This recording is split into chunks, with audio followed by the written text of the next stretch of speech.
A paz do Senhor Jesus, seja bem-vindo, seja bem-vinda. Eu sou o pastor Gerry Adriano, do Ministério Flor do Campo, Assembleia de Deus, aqui em Cariacica, no Espírito Santo. Estou aqui mais uma vez, juntamente com a minha esposa, irmã Madeleia. Pode ser, irmã Madeleia? Pode ser, irmão Gerry. Com mais uma incumbência maravilhosa, irmã Madeleia. Mais uma vez, É um privilégio maravilhoso poder estar aqui falando mais uma lição de número 3. Amém. E essa lição ela vai falar sobre a verdadeira adoração. Essa ela é ministrada no dia 20 de abril de 2025.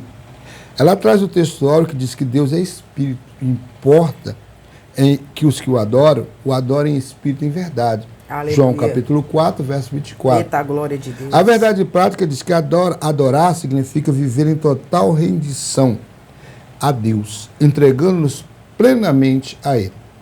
E antes de fazer a leitura bíblica em classe, irmã Madeleia, faz a honra de orar Vamos por nós. orar, né? Mais uma vez, confiar nesse Deus maravilhoso. Amantíssimo Deus, mais uma vez estamos aqui, Senhor, para te adorar, para exaltar o teu nome, como se diz a lição, para adorar na sua beleza, sua santidade. Senhor, nosso Deus, fica conosco, Senhor, mais um trabalho, Senhor. Senhor, fica também com a cada ouvinte, Senhor, que vai tomar tempo para ouvir essa palavra. Nos instrui nessa noite, Espírito Santo, fica conosco, Senhor. Nos dê a vitória, Senhor Jesus Cristo. Oh, Pai, nos instrui que nós venhamos falar a sua verdadeira palavra. Que nós venhamos, oh, Pai, mergulhar juntamente contigo nesse trabalho, Senhor. Fica conosco. Espírito Santo, tome as vidas que vão ouvir, Senhor. Fala a cada coração. É o que nós pedimos e te agradecemos, a Deus, de já. Em nome de Jesus. Amém. Amém.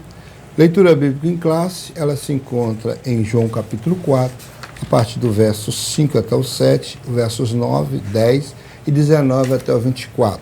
Amém. Foi, pois, uma cidade de Samaria chamada Sicar, junto à herdade que Jacó tinha dado a seu filho José. Estava ali a fonte de Jacó. Jesus, pois cansado do caminho, assentou-se assim junto da fonte. Era isso quase a hora sexta. Veio uma mulher de Samaria tirar-lhe água. Disse-lhe Jesus, dá-me de beber. Disse-lhe, pois, a mulher samaritana, como sendo tu judeu, me pedes de beber a mim, que sou mulher samaritana? Porque os judeus não se comunicam com os samaritanos. Jesus respondeu e disse-lhe, se tu conheceras o dom de Deus, e o que é que te diz, dá-me de beber, tu lhe pedirias, e ele te daria água viva. Disse-lhe a mulher, Senhor, vejo que és profeta. Nossos pais adoraram nesse monte, e vós dizeis que é em Jerusalém o lugar aonde se deve adorar. Disse-lhe Jesus, mulher, crê-me, a hora vem em que nem nesse monte, nem em Jerusalém adorareis o Pai. Vós adorai o que não sabeis, nós adoramos o que sabemos, porque a salvação vem dos judeus.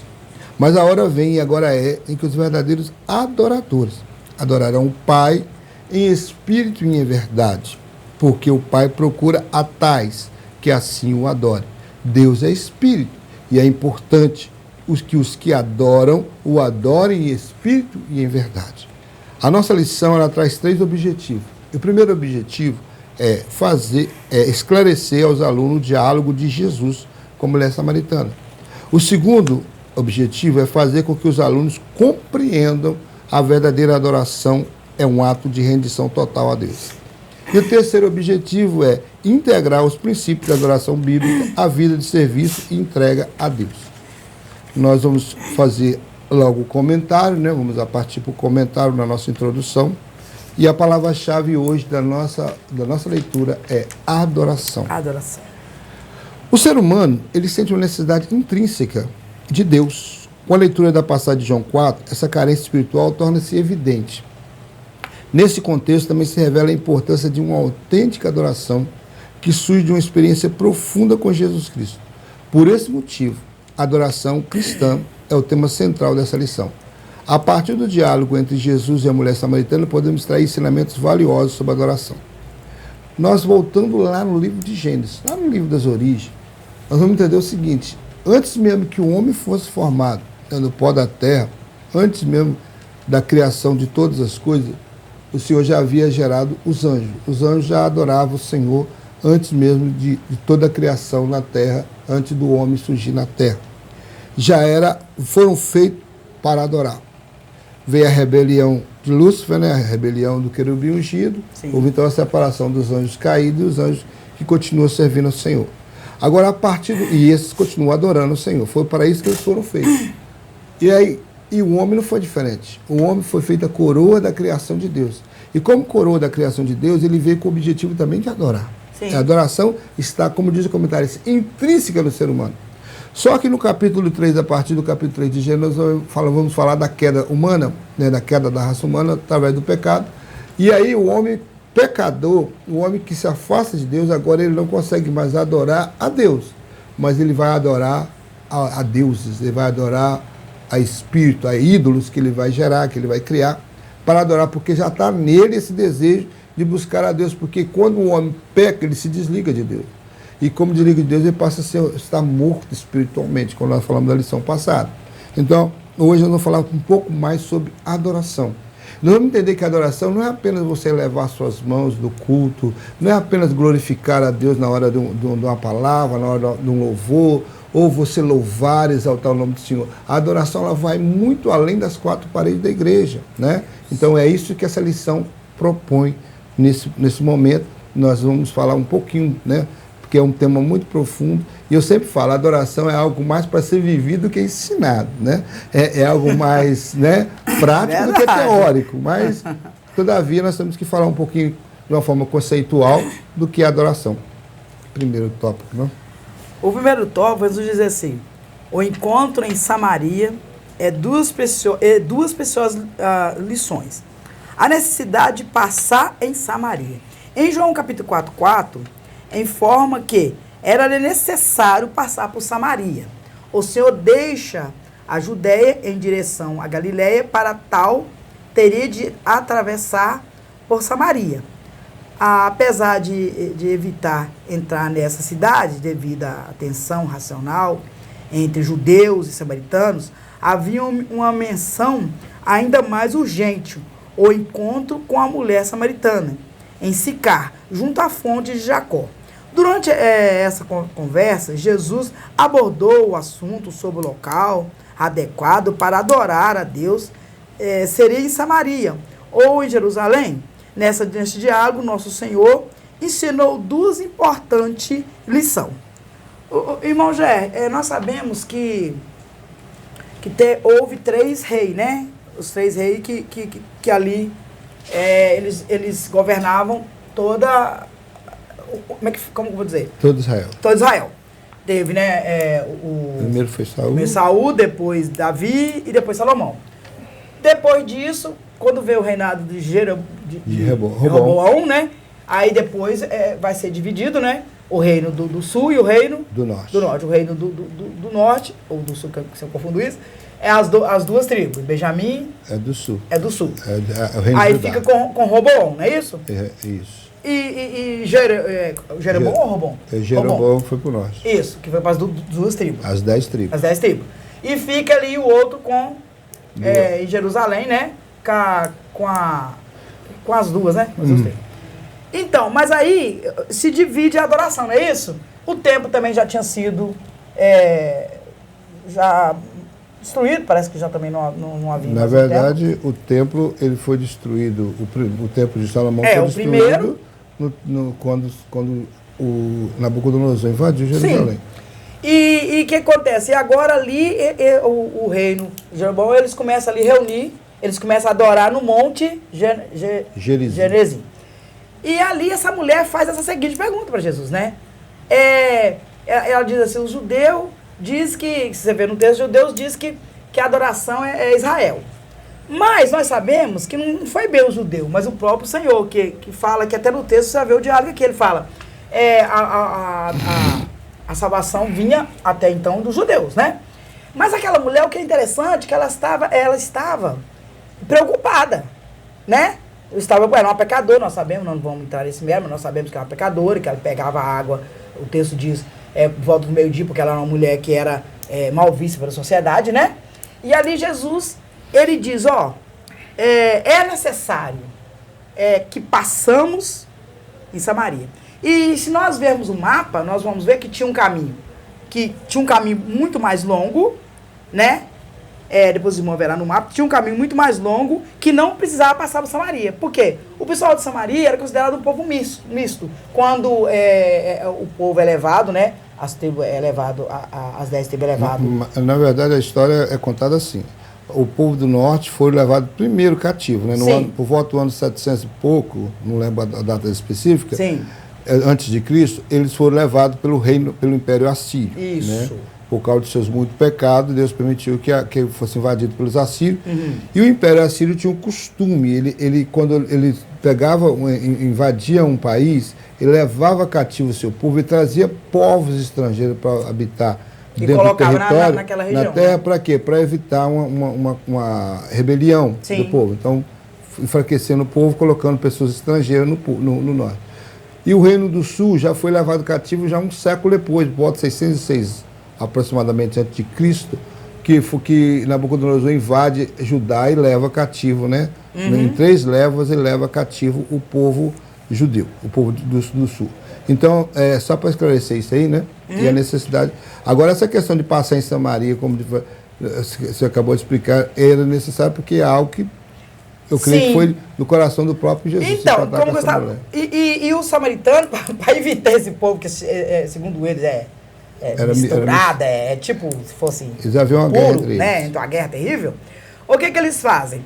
Eles começam ali, ele tinha um caminho mais, que passando por Samaria, era muito mais perto. Era um Mas atalho, eles davam uma volta simplesmente para não passar. Eu gostaria que o Moisés lesse para mim Lucas, capítulo 9, 52, se eu não me engano. Porque é para não passar, se eu não estou enganado nessa referência, para não passar ali. Quer dizer, mas Jesus, ele não passa ali, irmão, já, porque está cortando o caminho, não. É porque ele mesmo diz no seu texto, é necessário que fosse... Lucas 9 o quê? 9, 52, se eu não me engano. E mandou o mensageiro diante da sua face, indo eles entrar numa aldeia de samaritano para lhe prepararem pousada. Olha só, irmão, eu vou explicar, esse texto consegue que os irmãos olhar as suas casas. A guerra entre os samaritanos e os israelitas era tão terrível, irmão, que certa vez quando o Senhor foi ele foi subir, né? Passar. Quando ele passou ali, ele mandou alguém na frente para pedir uma pousada em Samaria. Só deles verem que o povo era judeu, eles não deram passagem, eles não deram hospedagem, eles não receberam. 53, mas não receberam porque o seu aspecto era como quem ia a Jerusalém. A Jerusalém. Mas, irmãos, olha que você vê no texto. Agora, quando essa mulher, ela chega, vamos voltar ao texto bíblico rapidinho, depois no outro tempo a gente corre mais. Quando essa mulher, Jesus chega no poço, fala a sua vida toda e fala com ela, né, sobre a água, é interessante que ela para ouvir, ela ouve o que ele fala e se ela já fica assim, uma grande surpresa para ela, porque ele era judeu e ainda falando com uma mulher que vivia em pecado, né? Mas Jesus fala toda a história, você vê que daquela mulher. Aí no segundo tópico vai dizer assim, ó. Segundo subtópico diz assim: a necessidade do ser humano. O encontro entre Jesus e a mulher de samaritana não foi um simples acaso. Ele encontrava-se sentado à beira da fonte de Jacó, na hora sexta, durante o calor de meio-dia. A mulher samaritana dirigia-se à fonte para recolher água, momentos em que se cruzou com Jesus. E ouviu um pedido do amado mestre: dá-me de beber. Ele respondeu ao pedido de Jesus. Ela iniciou uma conversa com o divino mestre, até que este lhe propôs uma água que tornará nela uma fonte de água e jorrará para a vida eterna. O que o Nosso Senhor oferece à mulher samaritana era um tipo de água capaz de transformar toda a sua existência. Aqui encontramos a primeira valiosa lição. Toda pessoa necessita de Deus e por isso devemos aproveitar cada oportunidade para compartilhar essa água da vida. Irmão, essa mulher é até engraçado, porque ela oferece assim, ela chega para pegar água e Jesus está, porque o texto já diz, ele diz, é necessário passar por Samaria. O Senhor Jesus, ele marcou ali um encontro com essa mulher, não é isso? E você vê que essa mulher, ela chega e ali Jesus a pede água, que cara, ele estava cansado. A Bíblia diz que ele como humano, ele estava cansado, com sede. Mas não era isso a questão. A questão é que Jesus, ele foi ali, ele sabia que ia encontrar com a mulher, porque ele é inocente, né? E ele foi ali fazer um trabalho, ele foi justamente falar com aquela mulher. Mais à frente nós vamos ver que em Apocalipse o Senhor vai falar sobre os samaritanos, né? Na sua promessa, né? Agora ela pede, agora é muito engraçado, ele pede água, ela fala, mas você não tem nenhum canto, não tem vazio para pegar. Até Jacó precisou de uma vazia, mas ele diz assim, minha filha, a água que eu posso te dar, você nunca mais terá sede. Que água é essa, irmão Gé? A água do Espírito Santo. Essa água diferente, essa água que ela penetra, é a palavra, o Espírito Santo que nos penetra dentro do nosso ser. E quando nós saciamos a nossa sede em Deus, em Jesus, nós nunca mais teremos sede. Porque a palavra, a água da vida, ela penetra todas as juntas e medulas. Amém? Amém. Nós vamos aí também a terceiro subtópico, né? Vai falar sobre o lugar da adoração a Deus. Da adoração. Dando seguimento à conversa com Jesus, a mulher samaritana questiona-o sobre onde deveria ocorrer a verdadeira adoração. Se é em Jerusalém ou no Monte Gerizim. Nesse diálogo, a samaritana procura entender o local apropriado para adorar a Deus. Em resposta à sua indagação, nosso Senhor revela uma nova forma de culto. Essa adoração não seria exclusiva do judeu nem do samaritano. Na realidade, o verdadeiro culto dirigido a Deus deve ser feito ao Pai em espírito e em verdade. Versículo 23 e 24. Aqui encontramos uma segunda lição valiosa. O autêntico culto de adoração a Deus, que satisfaz a necessidade humana, não se limita a um lugar específico, mas reside no mais profundo ser humano em espírito e em verdade. Interessante, irmãos. Vamos entender um pouquinho sobre essa que a irmã Légia iniciou aqui, sobre a questão de Roboão e rei de Jeroboão. Roboão era rei a partir da morte de seu pai Salomão. Houve uma confusão com o povo, ele perdeu 10 tribos.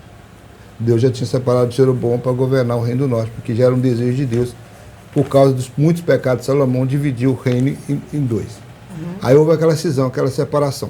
E aí, quando Jeroboão começa a governar no norte, ele ficou preocupado, porque sempre a adoração, os cultos, as festividades eram feitas no sul, em Jerusalém. Aí o que ele fez? Ele colocou no sul e no norte da região do reino de Israel, que agora é dois reinos judaicos, mandou fazer um bezerro de ouro, para ser a fonte de adoração do reino do norte, para que eles não descessem a Jerusalém e não voltassem para aceitar o governo de Judá. Ele, com medo de perder, quer dizer, não teve confiança na chamada que Deus deu a ele, que ele era o rei do norte, e ele fez isso. E isso foi avolumando. Quando você lê a história dos reis, tanto do sul como do norte, você vai ver que o do norte, a maioria deles, não sei se eu me lembro, mas todos, acho que 100%. Parece que 19 reis.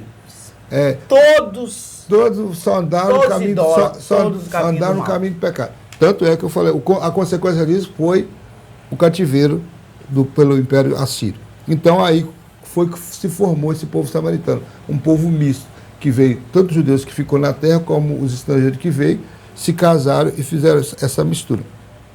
E agora essa mulher, ela começa, aí o assunto agora, já vamos sair um pouco da questão geográfica, questão histórica, questão política, e vamos entrar na questão da adoração. A primeira coisa que ela questiona, já que ela falou assim, vês que tu és profeta. Né? Fala com Jesus, vê que tu és profeta. Revelou a vida dela toda, então falou assim, vejo que tu és profeta. Então, assim, qual é o lugar certo? É aqui nesse Monte Gerizim, lá em Samaria, né? O lugar que eles separaram para adorar. Ou eu tenho que ir para Jerusalém, porque é o local apropriado para adorar. Jesus interpela essa mulher dizendo, olha, vocês adoram, mas vocês não conhecem quem vocês adoram. Nós sabemos quem adoramos, porque a salvação vem dos judeus. Porque nos judeus é que veio a palavra, através de Moisés, através dos patriarcas, através dos profetas. Então, realmente, o Deus de Israel se revelou a esse povo judeu. Então, através deles é que veio o Messias, né? Através da descendência de Israel é que veio o Messias. Então, a salvação vem deles. Só que Jesus começou o diálogo, começou a falar para ela uma coisa interessante, algo novo, algo que ninguém ali, é algo tão tremendo. Eu falo que os dois capítulos principais de João é o capítulo 3 e o capítulo 4, que Jesus fala para uma pessoa. No capítulo 3 ele fala para Nicodemos e no capítulo 4 ele fala para essa mulher que nem o nome é citado. Simplesmente uma anônima. E aí ele começa a revelar uma adoração a partir da cruz. Ele já está falando assim, é essa adoração que você viu, porque se você já leu o Velho Testamento, você sabe, a adoração em Israel era adoração física, tinha que ver, tinha que pegar o objeto da adoração, tinha que levar o animal para ser imolado, tinha que entregar na mão do sacerdote, tinha que ter um medianeiro, tinha que ter um sumo sacerdote para entrar no Santo dos Santos, né? Para entrar no santo lugar. Não era o povo todo que entrava, não. Na região, no interior do templo, quem entrava só os sacerdotes e os sumos sacerdotes. Os levitas, os sacerdotes e os sumos sacerdotes. No principal, onde estava a presença de Deus, que era a Arca da Aliança, só os sumos sacerdotes, uma vez por ano. No dia do Yom Kippur, no dia do perdão. No dia, então, era o candelabro ficava todo dia, tinha que ter o azeite, todo Mas dia. Era só eles poderiam. Quer dizer, o povo ficava fora. Mas o Senhor estava dizendo, eu estou aqui para inaugurar um novo tempo de adoração. Ele já estava falando de algo que ia acontecer ali, mas estava falando de algo futuro, porque ele ainda não tinha passado pela cruz. Tanto é que se você vai ver no momento da cruz, da crucificação, na hora que ele dá o brado de vitória, Pai, em tuas mãos eu entrego o meu espírito, está tudo consumado, sabe o que acontece? O véu do templo se rasga ao meio, de cima a baixo. Não é de baixo para cima, de cima, porque era muito alto e era muito grosso. A prova de que não foi alguém humano que fez aquilo, né? Segundo as costureiras de plantão, 5 centímetros. 5 centímetros para a costura é muito. Aí ele rasgou o véu. Por quê? Porque aí a Bíblia fala que ali se abriu um novo e vivo caminho. Então Jesus está explicando para essa mulher algo que ninguém estava sabendo ali.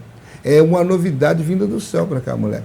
Que a adoração agora não precisaria de local, não precisaria de objeto, não precisaria de alguém instrumentalizado como um sumo sacerdote para fazer a apresentação diante do Senhor, porque era assim no passado. O profeta era usado por Deus para trazer a mensagem do céu para o povo. E o sacerdote tinha que levar as reclamações do povo para diante de Deus. Agora não. Jesus abriu um novo vivo caminho de uma forma que a nossa adoração agora ela é mais profunda, ela é mais espiritual, é dentro eu falo diretamente com Deus, eu tenho comunicação direta com Deus. Aqui contamos a segunda lição valiosa, o autêntico culto de adoração a Deus, que satisfaz a necessidade humana, não se limita a um lugar específico. Então, agora eu não preciso mais ir para o templo, eu posso ir ao templo para o culto, para a adoração, mas eu não tenho obrigação de ir a sair da minha casa se eu posso orar dentro do meu quarto.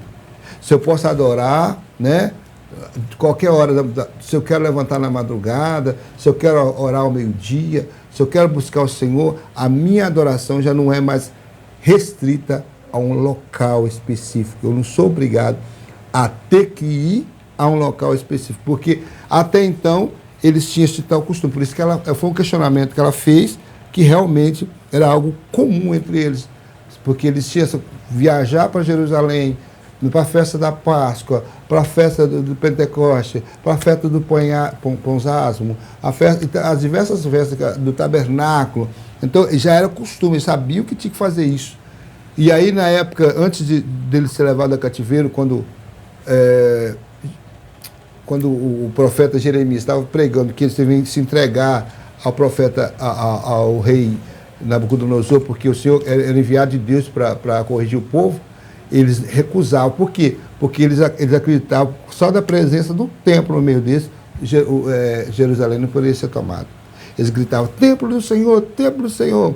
E o Jeremias falava que não adianta, esse templo aí não vai reter o que Deus tem para fazer. E não adiantou nada realmente, porque todos foram levados cativos, né, a maioria da população, e além de tudo, Mané, ainda destruiu tudo. Destruiu o muro, destruiu o templo e não resolveu nada. Eles acharam que o templo era um amuleto, que podia continuar pecando, a presença mas a presença de Deus ia nos libertar. Tem muita gente que acha isso hoje também, irmão. Pois é, então o resumo desse primeiro tópico é falar que o encontro entre Jesus e a mulher samaritana demonstra que a verdadeira adoração satisfaz a necessidade humana de adorar. Satisfaz a nossa necessidade. É uma necessidade adorar. Às vezes a pessoa acha que é algo assim, Não, é uma necessidade. Se você nasceu para adorar, você fica no mundo, fazendo tudo que o mundo agrada. Mas o dia que você entra para a igreja, que você realmente se converte, como nós falamos na lição passada sobre a metanoia, quando há uma conversão legítima, a primeira coisa que destaca em você é a adoração. Tem uma coisa interessante aqui, irmãos, que tem 3 principais missões da igreja no mundo. As 3 principais missões da igreja no mundo. Uma delas, evangelização. A outra, ensino da palavra de Deus. E a terceira, adoração. São as 3 importantíssimas. Cada um tem uma sua função diferente na dimensão do relacionamento cristão. A horizontal é a evangelização. Está relacionada à missão horizontal da igreja. A igreja levando o evangelho aos seus semelhantes. Por isso que é horizontal. O ensinamento das Escrituras diz respeito à missão central da igreja. Aí está voltado para o povo de Deus. O povo aprendendo a palavra, crescendo em graça e conhecimento. Isso mesmo. E a igreja e seus membros... Agora, a adoração refere-se à missão vertical da igreja e Deus. É uma ligação da igreja aqui embaixo, né? Que está fazendo a obra, ligando a Deus. Então, por isso que é vertical. Vamos, então, para o segundo tópico. O segundo tópico fala sobre o ensino de Jesus a respeito da verdadeira adoração. A adoração ao afirmar que ofereceria a água viva aos que têm sede, Jesus se referia a uma vivência espiritual que se daria no interior de cada indivíduo. A água que lhe der se tornará nele uma fonte de água a jorrar para a vida eterna. João 4,14. Assim, à luz das suas palavras nesse capítulo, a verdadeira adoração a Deus não está mais ligada a um local, como nós falamos agora, né, específico, como Jerusalém e Samaria. A presença de Deus já não se restringe a uma determinada geografia, né, mas está presente em todos os lugares onde existe adoradores sinceros. Mais do que uma adoração formal e ritualística, a autêntica adoração possui essencialmente o caráter espiritual. Deus é espírito e é necessário que os que adoram, o adorem em espírito e em verdade. Então, quando nós conhecemos Jesus e aceitamos Ele como Senhor e Salvador da nossa vida, o Espírito Santo vem habitar em nós, vem fazer morada em nós. E essa água que Jesus está falando aí é a água do Espírito em nós. De tal maneira que nos dá esse desejo, essa alegria, essa vontade de adorar o Senhor. E é algo agora que não se prende a local, não se prende a região geográfica, não se prende a rituais. Não precisamos levar nada. Você não precisa ir ao templo levando cordeiro, pomba, nenhum tipo de animal. Você não precisa mais fazer nenhum tipo de algum instrumento, alguma coisa, algum posse de alguma coisa para se apresentar como adoração. Não. A sua adoração agora, ela é espiritual, é um caráter espiritual, é interior, irmã Léa. Agora é no meu interior. Eu agora sinto prazer na adoração. Eu tenho desejo de adorar. E a minha adoração, como nós falamos no início, ela transcende ao local de culto, ao local da igreja. Eu também posso adorar no meu trabalho. Claro. Eu posso adorar no meio da minha parentela. Eu posso adorar no meio dos meus amigos. Como? Como eu vou te falar? Vou te explicar rapidinho aqui, depois eu vou passar para ela para fazer o segundo subtópico. Eu posso, como meu testemunho, adorar a Deus. Porque quando eu aceitei a Jesus e Jesus entrou na minha vida, uma das mudanças que houve na minha vida foi a mudança de caráter. Então, o que mais agrada a Deus é eu mostrar no meio da escuridão, das trevas, no meio do mundo, que eu sou de Jesus, que a minha vida mudou. As pessoas olharem para mim e ver um caráter libado, um homem honesto, uma pessoa trabalhadora, uma pessoa que compra e paga, uma pessoa que faz coisas corretas. Por quê? Porque isso agrada ao Senhor quando você está dando bom testemunho. Porque muitas vezes a pessoa se engana. Ganhando alma, eu vou ganhar alma pregando o evangelho. Não, primeiro você ganha alma dando um bom testemunho. Depois que você dá um bom testemunho, aí você agora tem qualidades para pregar o evangelho. Porque a partir do momento que a pessoa olha para você e confirma, né, que você é uma pessoa prendada, uma pessoa educada, uma pessoa que realmente tem Jesus, ela está vendo Jesus em você, você abre a boca, ela confia no que você está pregando, né? Isso que é uma verdadeira adoração. Eu sempre comparo isso a um bom filho, né? Qual é o pai ou a mãe que não gosta de ter um bom filho, né? O pai é educado, trabalhador, a mãe também é uma pessoa honrada, trabalhadora, honesta. Aí ela tem um filho. Aquele filho resolve seguir os passos do pai e da mãe, Todo lugar que você vai, na escola, ele é elogiado. No meio da parentela, um menino inteligente, um menino que sabe lidar com as pessoas. Isso aí faz com que verdadeiramente traga orgulho para o coração dos pais. Assim também é nós. Quando nós vivemos uma verdadeira adoração com o nosso caráter, com o nosso testemunho, nós agradamos aquele que nos chamou para essa obra. Amém. Glória a Deus. João é um livro, né, muito profundo. O segundo subtópico diz assim: Jesus e a verdadeira adoração. Ao questionar Jesus sobre o local da adoração, a mulher samaritana teve uma revelação que lhe permitiu entender os ensinamentos de Jesus sobre a verdadeira adoração. O Senhor Jesus é por si só a base para essa adoração genuína. É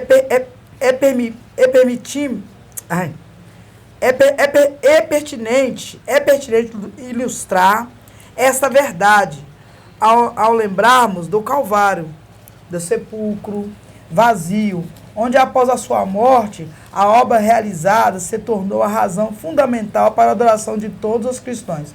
Embora os locais físicos do Calvário e do sepulcro vazio possam não ter grande significado por si mesmo, a lembrança da obra realizada nesses lugares ultrapassa qualquer noção geográfica. O impacto dessa obra abrange todos, não importando o lugar de onde se encontre. Sempre que participamos da ceia do Senhor, essa memória permanece viva em nós, independentemente da nossa localização. Irmão Gé, claro, irmão Gé, nós não estamos por isso dizendo, irmãos, entenda, que não devemos estar na igreja, que não devemos ter um lugar, né? Hoje, claro que nós temos um lugar para reunir, né? Porque nós temos a igreja, né? Nós temos ali os eventos, nós temos ali o lugar que nós reunimos entre os irmãos, né? Com os irmãos, né? Para juntamente com eles adorarmos em grupo, né? Em comunhão. Mas o que nós estamos dizendo aqui é que em qualquer lugar você não tem, igual o meu marido explicou muito bem, explicado, né? Um dia eu não chego a esse nível. Que tinha que se descer até Jerusalém, né? Uhum. Para adorar. Era a obrigação, todo ano eles desciam, né, uma vez do ano para adorar. Até que o Roborão faz lá essa confusão toda. Mas, irmãos, a palavra do Senhor, irmão Gé, quando Jesus vem, ele já muda. Vem uma nova época, uma nova era, não é isso? Uma nova liturgia. Uma nova liturgia. Por quê? Porque quando o pessoal de Israel sai do Egito, vocês podem ver, irmãos, que eles estavam aprendendo, não é isso? E ali no Egito, quase todos os deuses tinham a ver com algum animal, tanto que as pragas foi quebrando todos aqueles deuses para mostrar. Então Israel estava aprendendo, era uma aprendizagem. Então o Senhor fez assim para que eles pudessem entender. É aquela parte que você fala, amopopatia. Antropomorfia, antropopatia. Antropomorfia é... Antropomorfia, antropopatia. Patia, isso. Para qual uma é antropopatia. Uma parece Deus aparecendo em forma de humano. Isso. E a outra Deus tendo sentimentos Deus humanos. Sentimentos humanos. Então Deus colocou assim todos esses para que eles possam entender. Mas a Bíblia fala que ele já era um cordeiro morto, Deus da fundação do mundo. E em João capítulo 4, que eu estava marcando aqui, que eu preciso ler essa passagem porque os irmãos entendam, João 4, 40 a 42 diz assim, ó. Indo, pois, ter com eles, os samaritanos, rogaram que ficasse com eles. Ficou ali 2 dias e muito mais creram nele por causa da sua palavra. E dizendo à mulher, já não pelo que disseste, que nós cremos, porque nós mesmo temos ouvido e sabemos que esse verdadeiramente é o Cristo, o Salvador do mundo. O irmão Gé, o pessoal samaritano, ele já sabia que Jesus, ele já esperava o Messias. E nós temos que prestar muita atenção, porque quando fala do samaritano, irmão Gé, fala de nós, porque o samaritano fala dos gentios, dos estrangeiros. E todos os estrangeiros são gentil. E como é gentil, nós também somos gentil. E aqui é interessante, eu li no outro texto aqui, eu falei com vocês que antes eles não aceitavam, que eles não deram nem a pousada. Mas agora, quando aquela mulher sai na cidade, né, ela larga o canto, eu acho que ela nem deu água ao Senhor, ela saiu tão alegre, que ela sai fazendo, evangelizando aquela cidade e falando, é ele é o Messias, é o Mestre. E aquele povo vem. E agora, olha como é que a palavra muda. Antes eles não queriam dar nem a pousada. Agora ele diz, não vai, mestre. Fica conosco. A palavra do Senhor, irmão Gé, ela muda. Mudou a história. Ela muda a história. Quer dizer, através daquela mulher, o Senhor salva. Mudou a história de um toda povo. A cidade. Às vezes nós vamos a algum lugar difícil, igual nós tivemos no Piauí, irmão Gé. Tinha um lugar que a gente falava assim, meu Deus, o que eu estou fazendo aqui? Pegávamos o pau de arara, tinha vezes que demorava, tem um lugar que nós demoramos 4 horas para chegar lá. E às vezes a gente tinha hora que a gente falava assim, gente, mas isso é tão pouquinho, gente, o que nós estamos fazendo nesse lugar? Mas não, a palavra do Senhor, nós temos que aproveitar, irmão Gé, todas as oportunidades para pregoarmos essa palavra. É porque as pessoas de Jesus falam assim, não, mas é só uma mulher. E agora, essa mulher, porque a palavra diz que nós somos os verdadeiros adoradores. Mas, irmão Gé, o Senhor Jesus, ele precisa da minha adoração? Não. A Bíblia diz, em Apocalipse capítulo 4, versículo 8, diz assim, que acho que os serafins, que adora eu pus aqui, ó, eu vejo se eu consigo achar aqui. Você está falando de Apocalipse 4, e os 4, não, é Apocalipse capítulo 4, versículo 8. E os 4 animais tinha cada um, respectivamente, 6 asas. E ao redor, e por dentro, estava cheio de olhos, e não descansava nem de dia nem de noite, dizendo, Santo, Santo, Santo é o Senhor Deus, o Todo-Poderoso, que era e que é e que há de vir. Então, irmão Gé, você acha que a adoração, Deus depende da sua adoração? Não. Deus, ele procura, irmãos, Deus não procura uma pessoa que somente ali uma adoraçãozinha ajuda, não. Deus procura os verdadeiros adoradores, verdadeiro. Qual é o verdadeiro adorador, irmão Gé? Irmão Gé, quando a gente aceita Jesus que é verdadeiro, nós somos verdadeiros adoradores. É conhecido, irmão Gé. Ele não consegue calar. O verdadeiro adorador, ele não perde a oportunidade de pregar essa palavra. Porque o verdadeiro adorador, ele sente a dor desse mundo. Ele sabe que quando ele não adora, porque se nós não adorarmos o Senhor não vai deixar de ser Senhor. Vai, irmão Gé? O Senhor vai deixar de ser Deus? Ele vai deixar de ser poderoso por causa que você não adora? Não, ele continuará sendo Deus. Agora, quem é gratificado, quem é beneficiado pela adoração, é nós, irmão Gé. Cada vez que adoramos ao Senhor, nós nos tornamos pessoas melhores. Cada vez que nós chegamos mais perto do Senhor, nós nos tornamos pessoas melhores. Nós temos o poder de influenciar uma sociedade, influenciar um bairro, influenciar até mesmo uma cidade inteira. Se nós somos o verdadeiro adorador. Porque o verdadeiro adorador, ele tem prazer, se ele recebeu essa parte de Deus, que é a salvação, sim, ele tem prazer em levar esse evangelho. A adoração, por isso nós falamos aqui no início da sessão, que a adoração, ela transcende as 4 paredes do templo. Por quê? Porque quando eu estou lá na rua, falando desse Jesus, eu estou também mostrando que eu o adoro, que eu sinto prazer em falar dele para as pessoas. Não é coisa boa? Sim. Tudo que a gente consegue achar de bom e a gente quer transmitir para os amigos, quer falar para as pessoas, também, da mesma forma, é pregar o evangelho. Então, por isso que eu vejo o evangelho também como uma manifestação pública diante de pessoas até estranhas, sim, mas falando para você, eu amo esse Jesus que eu estou pregando para você. Eu adoro esse Jesus que eu estou pregando para você. E aí as pessoas vão ver, né? E tem um versículo, eu tenho que deixar um versículo muito pesado, mas não tem como não falar esse versículo, que é 1 Coríntios, capítulo 10, versículo 20, se eu não me engano. Você está no 11, né? 10, meu Deus. É porque o versículo é 20. Você está no 11. O 11? É 10, oh meu Deus, 20. E diz assim, ó. Antes digo que as coisas que os gentios sacrificam, as sacrificaram aos demônios, e não a Deus. E não quero que sejais participante com os demônios, meu Deus. Não podeis beber o cálice do Senhor e o cálice do demônio. Não podeis ser participantes da mesa do Senhor e da mesa dos demônios. Olha, irmão, gente. Verdade. Sabe o que é interessante, irmão? É muito triste dizer, irmãos. Mas os homens pegam uma madeira ou uma pedra ali,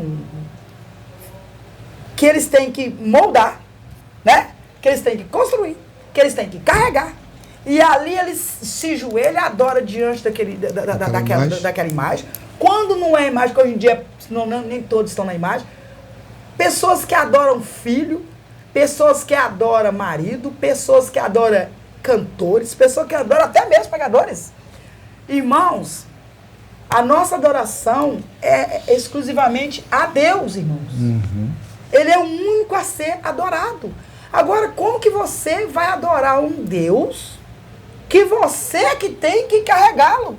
Que você que tem que vesti-lo? Que você que tem que se ele cair, ele quebra? Irmãos, temos que ter... A verdadeira adoração é o nosso Deus. Ele é onisciente, ele é onipotente, ele é onipresente. Ele está em todas as coisas. Amém? Não, Jé? Vamos lá para o terceiro tópico, que vai falar sobre adoração bíblica. E vai falar o primeiro subtópico, falou o conceito bíblico de adoração. Eu vou ler os 3 subtópicos que eu vou participar, depois eu vou passar o quarto para a irmã Vanderlei. Meu Deus. E vou ler e depois a gente vai fazer uma apanhada geral, né? Para ganhar tempo. O conceito bíblico de adoração. Na língua hebraica, existe uma expressão chamada Hitchahawah, que transmite a ideia de manifestar um temor reverente, admiração e respeito característico da adoração. Já na língua grega, 2 palavras são utilizadas para definir a adoração, latreia e proscúneo. A palavra latreia refere-se à submissão de quem serve a outrem. Por sua vez, proscunel significa adorar ou ato de adoração. No diálogo com a mulher samaritana, Jesus utilizou o termo proscunel, João 4, 20 a 24. Em português, a palavra adoração implica atribuir mérito ou valor a alguém. Em suma, adorar a Deus significa essencialmente reconhecê-lo, render-se e exaltá-lo por tudo que ele é e faz. Adoração como ato, segundo subtópico, adoração como ato de redenção a Deus. O conceito fundamental da palavra adorar, proskunel, no Novo Testamento, remete originalmente à noção de beijar, associado a um ato de se dobrar de joelho ou prostrar-se com testa no solo ou sob os pés das pessoas que está submisso. O episódio da mulher pecadora ilustra bem esse significado, né? Lucas 7, 37 a 38. Nos ensina a reconhecer a própria inferioridade e também a superioridade daquele que estamos dispostos a servir plenamente. E no terceiro fala, adoração como ato de serviço a Deus. O serviço a Deus está profundamente associado à adoração. Esse é um ato espontâneo que demonstra o nosso reconhecimento da soberania de Deus sobre tudo. Assim, o serviço que prestamos a Ele, ou seja, cumprir os seus propósitos para nós, exige uma entrega total da nossa vida, como sacrifício vivo, Senhor, Romanos 12, 1, né? De tal forma que não podemos servir a 2 senhores, mas somente a um. Trata-se de uma entrega completa a Deus através da nossa existência. Eu quero ler também um texto que eu peguei também de Elianai Cabral, numa outra lição de 2007, ele vai falar sobre a natureza da adoração. Ele vai falar assim, adorar é uma experiência interior. No Salmo 95, versos 6 e 7, o salmista convida, olha o que o salmista fala, ó vinde, adoremos e prostemos, ajoelhemos diante do Senhor que nos criou, porque Ele é o nosso Deus, e nós o povo do seu pasto e ovelhas da sua mão. Ele exalta a Deus por aquilo que Ele é e fez, e faz. E sendo Deus infinito, há muitas maneiras de adorá-lo, conforme o Espírito Santo nos ensina e dirige. A adoração a Deus, no qual vivemos, nos movemos e existimos, é acima de tudo uma atitude interior do ser humano, a imagem e semelhança do Criador. Atos 16, 28. Faz parte da estrutura espiritual de quem crê, teme, ama e serve ao eterno, necessidade interior de adorá-lo. Então, é algo que o próprio salmista que está, ele está convidando, vinde, dobremos, ajoelhemos, nos prostremos, adoramos, porque é algo que não só você sente prazer em fazer, mas é algo também de gratidão a Deus. Como falou no texto passado aqui sobre a questão do Calvário, do sepulcro vazio. quando nós celebramos a ceia, nós lembramos esse dia, né? Lembramos a sua morte até que venha. Então, nós lembramos que um dia Jesus veio, é um memorial. Jesus veio, foi à cruz, pagou o preço por minha alma. A morte que era para mim, ele morreu no meu lugar, vicariamente, substituindo a mim e a todos os pecadores ali na cruz. Então, é algo que eu tenho que estar sempre grato ao Senhor. Eu sempre brinco assim com os irmãos. Se eu aceitei Jesus e tenho certeza de vida eterna, só de eu ter recebido isso aí já era motivo de eu fazer culto de ação de graça todo dia. Aí, e as demais coisas que ele me der são as demais coisas, porque na verdade já eu tenho motivo de agradecer. E é triste você ver, como a irmã Léa citou a questão dos ídolos, né, que os gentios adoram demônio, mas dentro da igreja nós temos crentes que são ingratos. Pessoas que realmente estão na igreja, tem número de membro, tem um número, carteirinha de membro, tem certificado lá às vezes até de obreiro, tem credencial de obreiro, mas está sempre reclamando das coisas de Deus, sempre reclamando que as pessoas Deus não está dando isso, que Deus não está dando, que Deus olha para um e não olha para o outro, sempre colocando culpa em Deus, e a Bíblia me fala o contrário. O que se queixa ao pobre homem vivente? Cada um queixa do seu próprio pecado. A verdade é essa. Porque verdadeiramente Deus já fez, Jesus já fez a obra completa no Calvário. Mesmo assim, ele é um ser tão misericordioso, Deus é tão misericordioso, que ele deixou lá em Hebreus 11:6, que sem fé é impossível agradar, porque aquele que aproxima de Deus deve crer que ele existe e crer que ele é galardoador daqueles que buscam. Olha só, ele é galardoador, ele é recompensador daqueles que o buscam, independente de já ter feito a obra no Calvário. Então nós temos que entender que essa lição ela não só serve para os verdadeiros adoradores, mas para chamar a responsabilidade daqueles que estão na igreja e não são adoradores. Porque também você vai ver, irmão Mandeleia, que o profeta messiânico Isaías, muitas vezes ele usou termos pesados para Israel. Ele falou assim: a sua boca, os seus lábios louvam o meu nome, mas o seu coração está longe de mim. Deus usava a boca do profeta para falar isso. Assim também pode acontecer na igreja. Então, essa lição não é só para falar sobre adoração, é para chamar a atenção dos que deveriam ser verdadeiros adoradores. E olha interessante que o texto que nós lemos aqui, Jesus fala assim: o Senhor procura. O Senhor até hoje procura os verdadeiros adoradores. Ele não procurou só lá no tempo de Jesus, no primeiro século, não, irmão? Ele continua procurando os verdadeiros adoradores. Será que você que está me ouvindo é um verdadeiro adorador?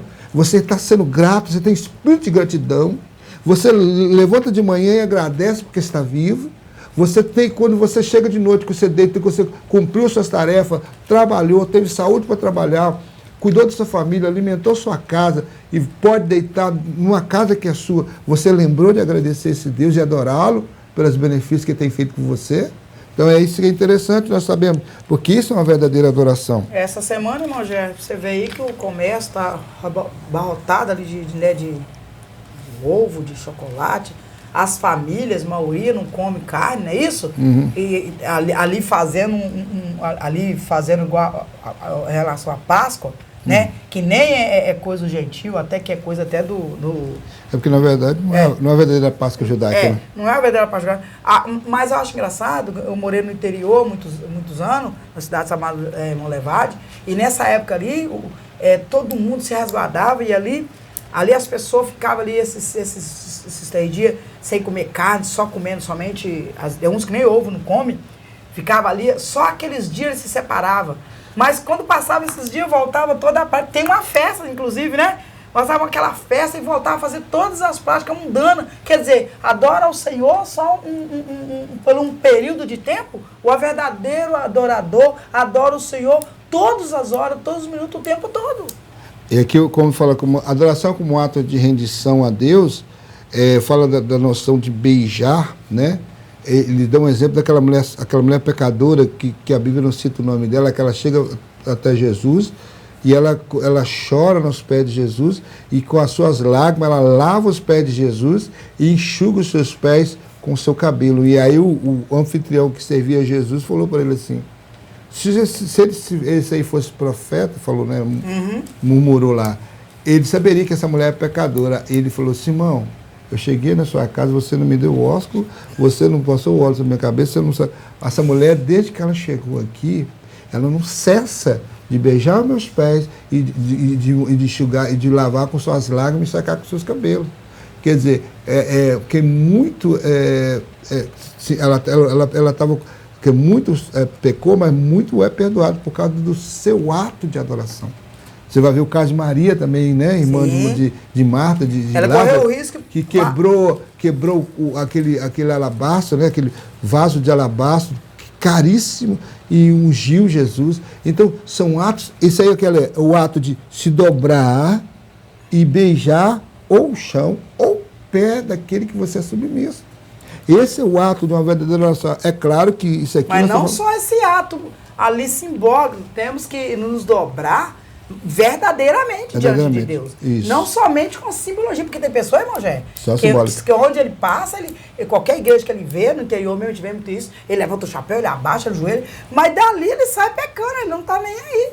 E o terceiro subtópico fala que a adoração como ato de serviço a Deus. Isso é interessante, essa abordagem, porque a irmã Léa citou aqui a questão de ir ao templo. Esse serviço que nós fazemos na igreja, ir nos cultos, evangelizar nas ruas, ensinar na igreja, são atos de serviços de adoração.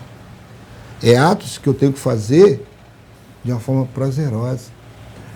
Eu não tenho que ir ao templo como ritual, de forma ritualística, como era no passado. Quando eu ia para a igreja apenas para cumprir, no domingo eu tenho que estar lá, porque aí eu tenho que cumprir. Ou então para agradar o pastor, o líder espiritual, o bispo, sei lá, quem é o seu líder espiritual, não importa. Você tem que ir para a igreja, se você vai para a igreja, é para agradar aquele que te arregimentou, é para adorar aquele que você foi chamado, né, através do processo de salvação. Então, essa que é o ato de serviço a Deus. Toda a obra, você vai ver Paulo escrevendo lá em 1 Coríntios 15, quer ver? Eu vou ler aqui para 1 Coríntios 15, lá no último versículo, ele vai falar isso. Ó. É interessante que Deus deixou bem claro na Bíblia Sagrada isso. Verso 58. Portanto, meus amados irmãos, sede firmes e constantes, sempre abundantes na obra do Senhor, sabendo que o vosso trabalho não é vão do Senhor. Então, o que Paulo está dizendo aqui? Que tudo que você faz para Deus tem que ser firme e constante, sempre abundante. Sabe por quê? Porque na obra do Senhor nada que se faz é em vão. E quando você faz com prazer, aí se agrada muito mais daquele que te chamou. Porque fala, não, ele tem prazer de ensinar, ele tem prazer de orar, ele tem prazer de interceder, ele tem prazer de cultuar, ele tem prazer de evangelizar, ele vai com prazer. Pode estar cansado, está desanimado, ela pode estar passando uma situação difícil, mas se tem a oportunidade dela ir falar de Jesus para alguém, ela fala, orar pelo enfermo, ela ora.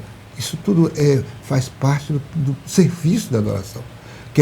A adoração não é apenas interior, ela também é exterior. Ela tem que ser externada através dos meus atos, através da atitude de um verdadeiro adorador. E a igreja também, irmão Jé, ela é um treino.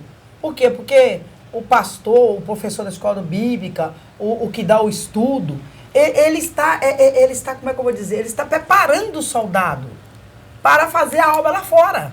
Né? Porque a pessoa geralmente chega à igreja, ele não conhece ainda a palavra, ele não sabe nem folhear a Bíblia, né? Ele não conhece os livros. Então, a igreja tem esse papel, né? Ela treina o seu soldado. É como é que fala? É como um quartel, né?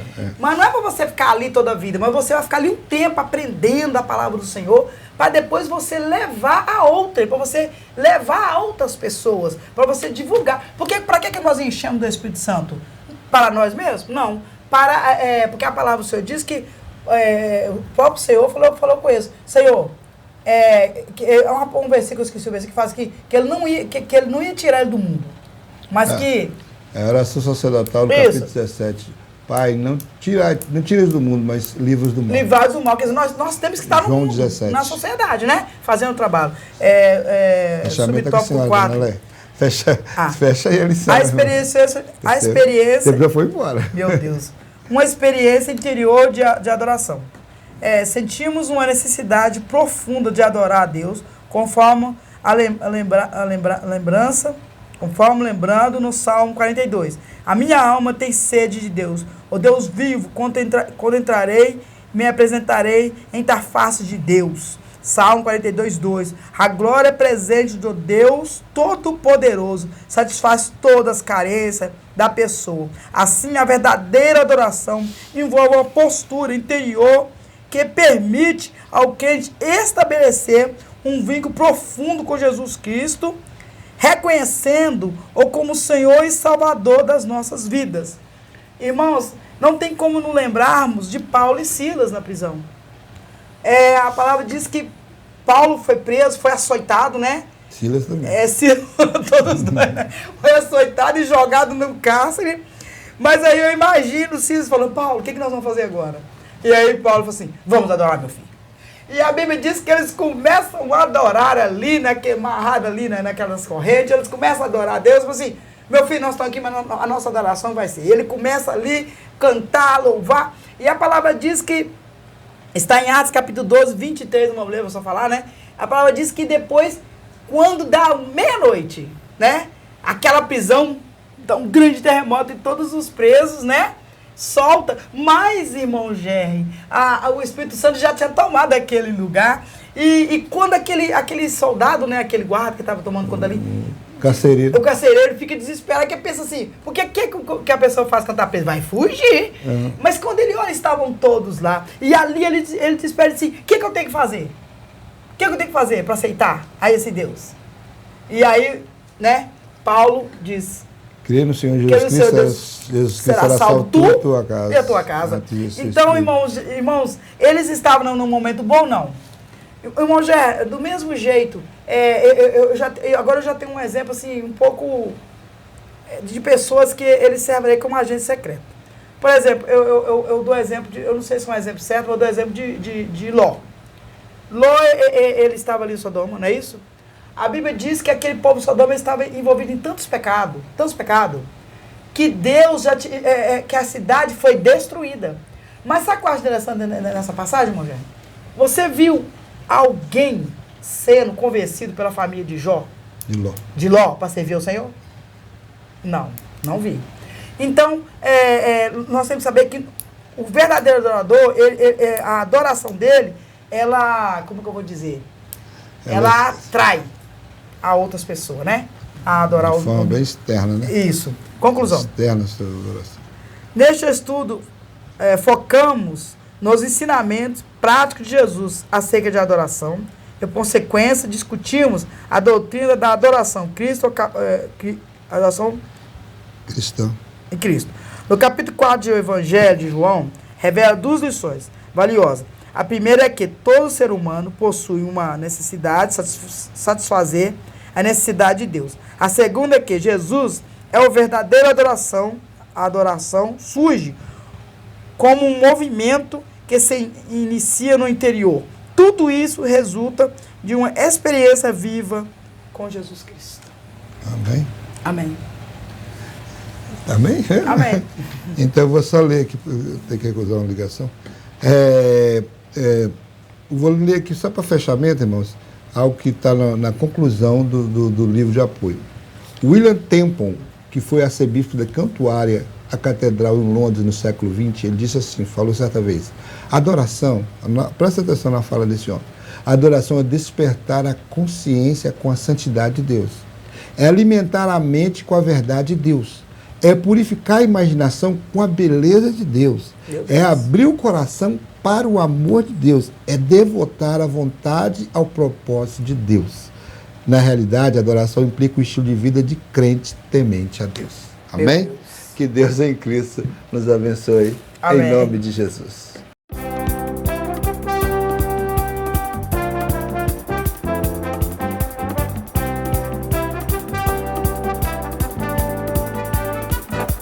Pense Gospel, anunciando Jesus.